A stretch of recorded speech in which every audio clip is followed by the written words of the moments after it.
उगी गईले दुजिया के चनावा मनवा गईले घबराई जीवा गईले घबराई उगी गईले दुजिया के चंदवा मनवा गईले घबराई जीवा गईले घबराई तीजिया से उगी गईले चौठिया कैसे करब छठी के व्रत कैसे करब छठी के व्रत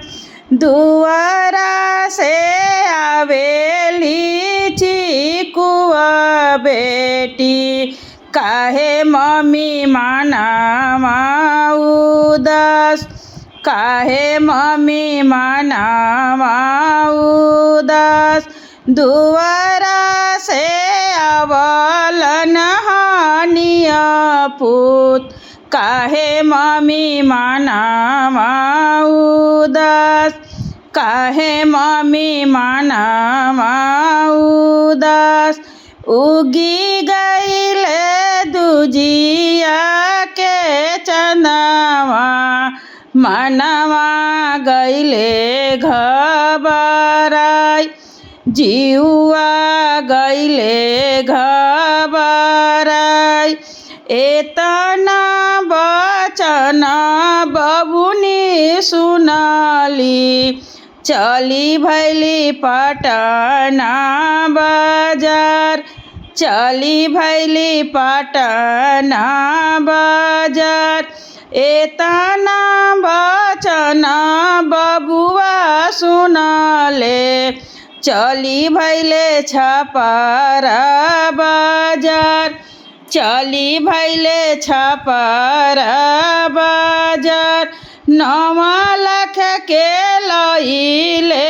चदरिया 60 के डालावा हमार 60 के डालावा हमार ले आइले कलश नरियरवा कर मम्मी छठी के व्रत कर मम्मी छठी के व्रत ले आइले उखिया सब फलावा कर अम्मा छठ के व्रत कर अम्मा छठ के व्रत उगी गईले दुजिया के चनावा मनवा गईले घबराई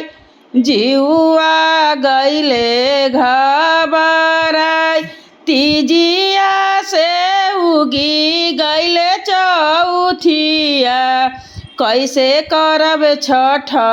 के व्रत